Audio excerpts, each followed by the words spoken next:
Hi friends, তোমরা কি করছো? Good morning. অনেকদিন কথা হয়নি তোমাদের সাথে। আমি একটু পিকনিকে গিয়েছিলাম, তাই সেই ভাবলাম যে পিকনিকে আমি একটা রিসর্টে গিয়েছিলাম। রিসর্ট ঠিক না, বাগানবাড়ি টাইপের।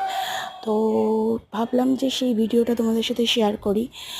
আর এই পিকনিক স্পটটা হচ্ছে ফলতা, গঙ্গাবাটি। ঠিক আছে, তোমরা যদি কেউ যেতে চাও তাহলে যেতে পারো। এই রিসর্টটা খুবই সুন্দর একটা জায়গা, খুবই সুন্দর। আমার তো খুব ভালো লেগেছে। পাশ দিয়ে নদী যাচ্ছে, গঙ্গা নদী। কেউ যদি যাও বা কেউ গিয়েও থাকো, যে গিয়ে থাকছো সে তার তো ভালো লাগবেই, সে জানোই।